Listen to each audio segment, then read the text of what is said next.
Today, we'll look at two big changes in how we see ourselves and universe. First, Sigmund Freud's idea about mind and Johannes Kepler's discovery about the planet. Both challenge old ways of thinking.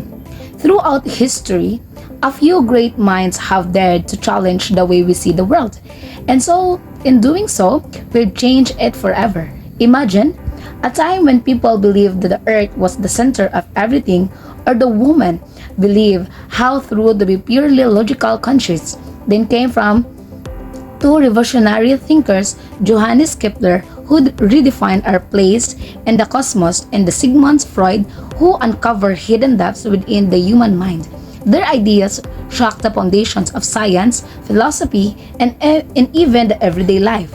Today, we'll explore how these two brilliant minds, reshape our understanding ourselves and the universe.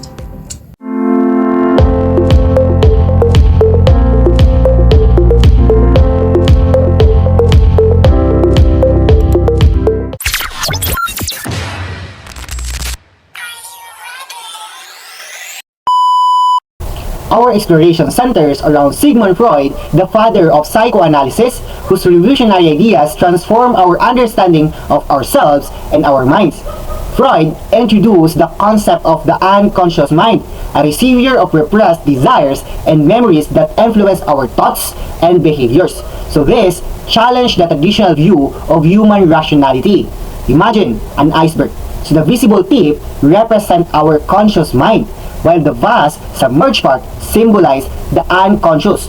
Our actions are often driven by these hidden motivations, revealing a new dimension of human behavior. Freud's model of personality includes the id, ego, and superego. So this structure represents the internal conflicts we experience. Understanding this dynamic helps us comprehend the complexities of human behavior and the constant balancing act within our mind. So Freud believed that dreams are the royal road to the unconscious. They reveal our deepest desires and unresolved conflicts.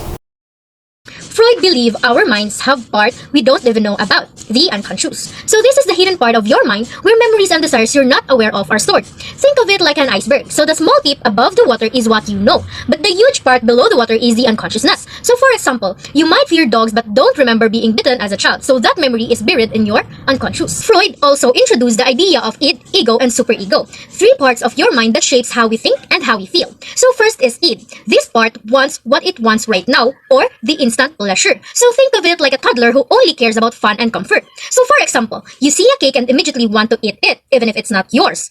Second, ego. The ego is the manager. It balances what it wants and what's realistic. So it's like a decision maker that keeps you out of trouble. Like for example, you want the cake but you decide to buy your own instead of taking someone else. Third is the superego. So this is the rule-following part of your mind. It knows right from wrong. It's like a strict parent guiding you to do the right thing. So for example, you feel guilty for even thinking about taking the cake because stealing is wrong. Together, these ideas help explain our feelings, thoughts, and actions. They were revolutionary because Freud showed that much of what drives us happened beneath the surface in ways we don't even realize. Freud's theories revolutionized our understanding of human behavior, relationship, and society. He introduced concepts like unconscious mind, repression, and defense mechanism, which reshaped parenting, education, and mental health awareness. In literature, writers like James Joyce and Virginia Woolf explored subconscious desire and inner conflicts, inspired by Freud's ideas as seen in the stream of consciousness technique in Ulysses. Surrealist artists like Salvador Dali used dream imagery and symbolism, with works like The Persistence of Memory. Reflecting Freud's influence of the subconscious, Freud also pioneered psychoanalysis, introducing techniques like free association and dream interpretation, which laid the foundation for modern therapies, including cognitive behavioral therapy. Additionally, his insight into id, ego, and superego, as well as childhood experiences, transformed how we viewed human nature and relationship, emphasizing the role of unconscious drives in shaping action and emotion.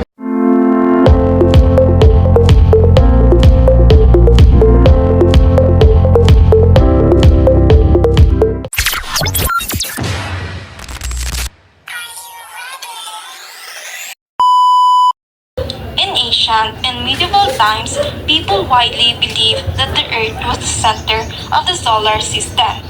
This idea, known as the geocentric model, stated that the moon, the planets, the sun, and the stars all revolve around the Earth.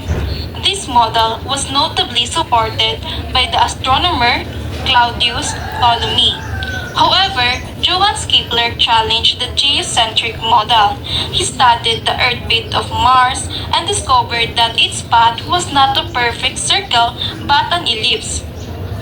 This finding was important because it contradicted the traditional view that orbits were circular, a key aspect of the geocentric model.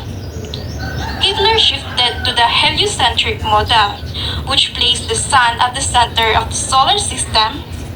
His work showed that the planets, including the Earth, revolve around the Sun.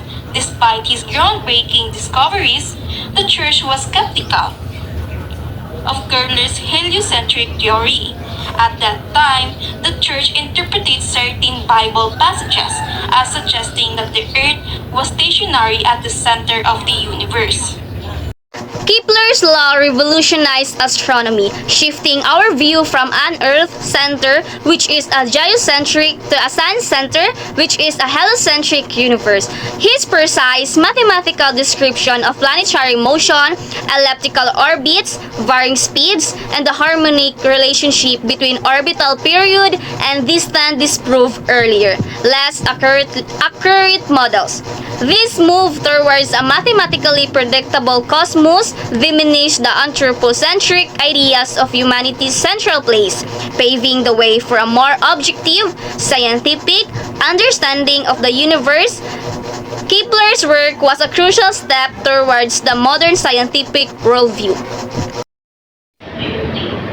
Kepler's work made science more important. It showed that the universe isn't about us. It changed how we think about science and philosophy, leading to a more objective view of the universe. Freud and Kepler, through studying very different things, both made huge changes in how we see the world.